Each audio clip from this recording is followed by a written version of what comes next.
This is BBC News, the headlines at 9 o'clock. 2 days of gales and heavy rain batter the north of England and parts of Scotland and Wales. Hundreds of people are forced to spend the night in temporary accommodation. Nick Clegg will warn Liberal Democrats they face more abuse and political pain in his speech to the conference later today.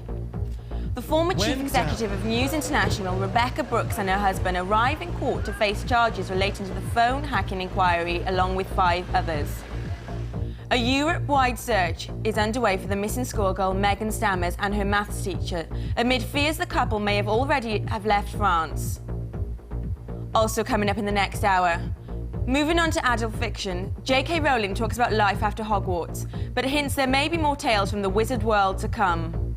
If I had a fabulous idea that came out of that world, because I loved writing it, I would do it.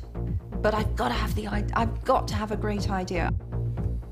Scientists studying marine life say they've discovered more than 1 million new species of plankton.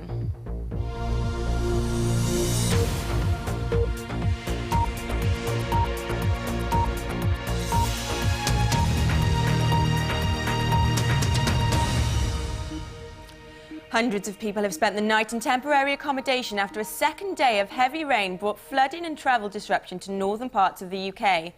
The rain is due to ease today, but heavy showers are expected in parts of Wales and southern England. 75 flood warnings are in place for England and Wales, and the threat in Scotland has eased slightly. But it's northern England which looks like it will suffer most yet again. John Brain has more on the most intense September storms for 30 years. This morning, across large swathes of northern England, for mile after mile, green fields and gardens are hidden from view, submerged by muddy rainwater. Dozens of homes have had to be evacuated altogether, following 2 days of torrential downpours. Southern Scotland has also been affected, and not just by the rain. This is Aberdeen, where high winds have brought down trees, damaging properties and blocking roads. And the gales have blown foam from the North Sea onto land, leaving streets and buildings looking as though they've been hit by a sudden snowstorm. All consequences of the worst September storm in 3 decades. The problem with this particular storm is that we've had an injection of very warm, moist, tropical origin air that's spun off from Hurricane Nadine, which was lurking in the Atlantic. That's run into slightly cooler airs that were already sitting there across the British Isles, and that is what has produced the extraordinary amount of rain that we've had in recent days. And it isn't over yet. Multiple flood warnings are still in place as the UK braces itself for what it's feared may be another day of weather-related chaos. John Brain, BBC News. Let's have a look at the current situation around the world.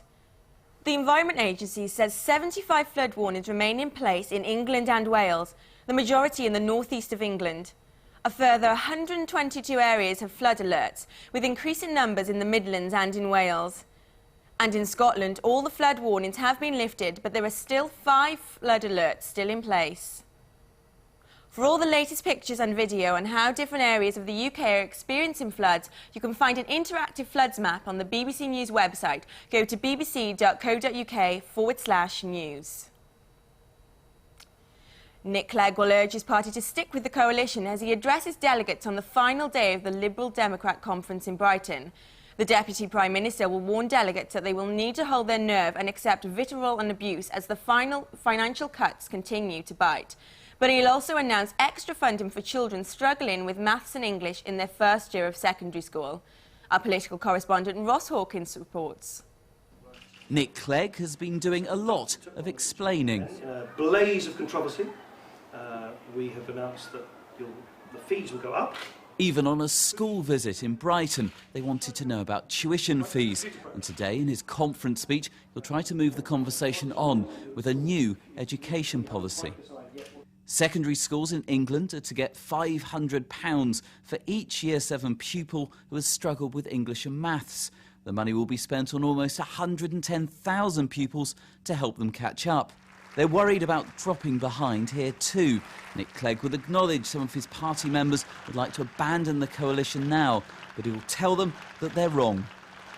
He'll say if voters want a party of opposition, a stop the world I want to get off party, they've got plenty of options, but we are not one of them. There's a better, more meaningful future waiting for us. Nick Clegg will insist that future includes national prosperity, but his party is keenly aware that that could be a long way off and the coming years could be far from easy. Ross Hawkins, BBC News in Brighton.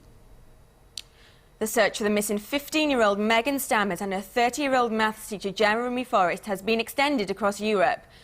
Police have distributed CCTV images which show the couple on a ferry to France.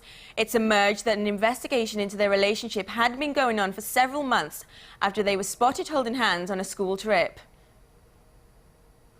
The headlines. Hundreds of people have spent the night in temporary accommodation as heavy rain continues to bring disruption to large parts of the north of England, Scotland and Wales. Nick Clegg will bring the Liberal Democrat conference to a close by warning that more political pain lies ahead as the coalition tries to bolster the economy. The search for the missing schoolgirl is extended across Europe. Police say it's possible Megan Stammers and her teacher may have moved on from France. The president of the largest country swept up in the so-called Arab Spring will address the United Nations today. Egypt's President Mohamed Morsi is expected to repeat his opposition to foreign military intervention in Syria, but he will call on President Assad to step down. Our correspondent James Robbins reports from UN headquarters in New York. It's the day the UN must focus on the Middle East and the toughest issues which so often divide the world body. As leader follows leader to the podium of the General Assembly, yesterday that procession included the presidents of the United States, France, Argentina and South Africa, among many others. Today it will be the turn of Egypt's President Morsi to make his debut appearance, representing a country transformed by the Arab Spring. His stance on the Israeli-Palestinian issue will be closely analysed. Jordan's king has already made his frustrations at the lack of progress very clear. Violence must end immediately, and a transition must begin now. There is no alternative to a political solution that will end the bloodshed, restore security and stability, and preserve the territorial integrity of Syria. It will be the speech of Iran's President Ahmadinejad, which is certain to provoke a walkout by some countries, but possibly admiration from others who take his side. But it's the deepening scale of civilian suffering in Syria which illustrates most cruelly the limitations of the United Nations when its most powerful member states are divided. The Security Council cannot lead, and the UN Secretary-General was unusually blunt in his criticism. Brutal human rights abuses continue to be committed, mainly by the government, but also by opposition groups. Such crimes must not go unpunished. So the United Nations has been challenged to find unity this week, but so far there's no sign of that being achieved. James Robbins, BBC News at the United Nations in New York. Harry Potter topped bestseller lists and made her one of the richest women in the world. Now J.K. Rowling has written her first novel aimed at adults only. In an exclusive interview with our arts editor, Will Compert, she explains why she wants to leave the magical world of children's literature behind for something more grown-up. So, Yes. Jo Rowling, Yes. there you are, a reasonably successful children's author with a Indeed. cast of characters that people quite like. Yeah.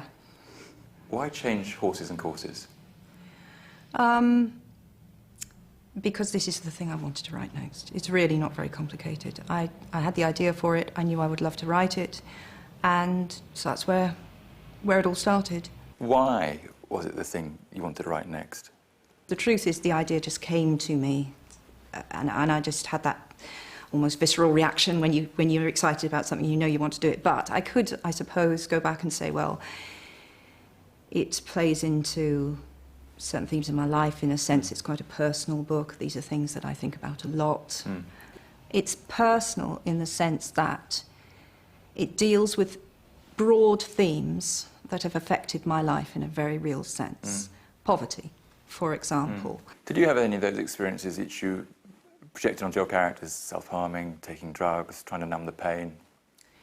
Wouldn't want to go there too much in the sense that, but I will say that as is well documented, I have had my issues I've certainly had mental health issues. I've been depressed. In my teenage years, I had issues with anxiety. The Casual Vacancy is a story set in a small English town in which a rough council estate becomes a divisive issue in a community riven with hate, prejudice and exclusion. Expletives abound. What do you aspire to as a writer? To get better, I think would be great. You know, I think that you're working and you're learning until you die. I can say with my hand on my heart, I will never write for any reason other than that I burningly wanted to write the book. There are a couple of the Potters that I definitely knew that they needed another year. Towards the end of the series? There's one towards the beginning and there's one towards the end that I definitely felt that about, where I had to write on the run, and there were times when it was really tough. And I read them and I think, oh God, maybe I'll go back and do a director's cut, I don't know. Wow.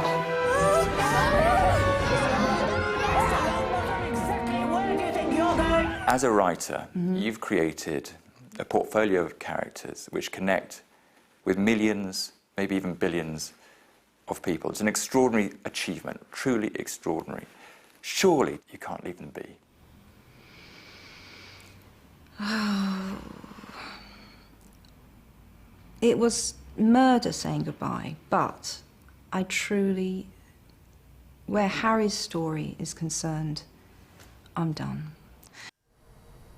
Now it's time for the weather with Philip Avery. Hello once again. Many parts of the British Isles have seen this sort of weather all too frequently over the past few days or so. And certainly the past 24 hours we've seen further heavy and at times thundery downpours working their way primarily, but not exclusively, across the southern half of the British Isles. So the good news of the forecast is that it looks as though Thursday is going to be a much drier and brighter affair across many parts of the British Isles once the day really gets going. Now it may not appear that way first thing, especially so if you're starting your day across the far southeastern quarter of the British Isles, for here the last of the overnight showers will still be hanging on into the first part of Thursday itself, but given time I think even these showers will eventually quit the scene, and then you get the sense that as we drift that little bit further away towards the west that there is a drier and somewhat brighter start to the day.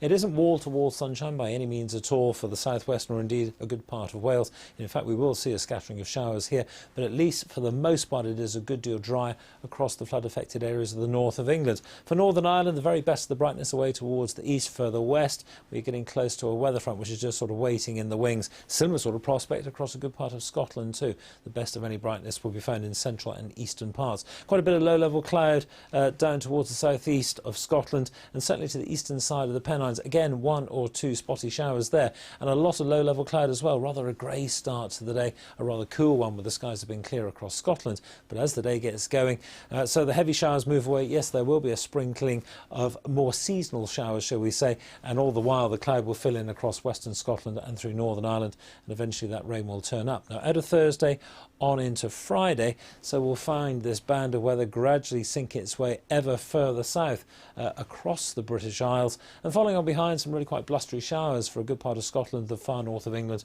and Northern Ireland too. The last of the front just lurking there across the southeast at the end of the day, and then that too pulls away. The low pressure still close by to the north of Scotland, really quite windy conditions here for a time, but elsewhere this ridge of high pressure just working its way in for the start of the weekend, so many locations a good deal drier and finer, though the rain returns in the northwest come Sunday.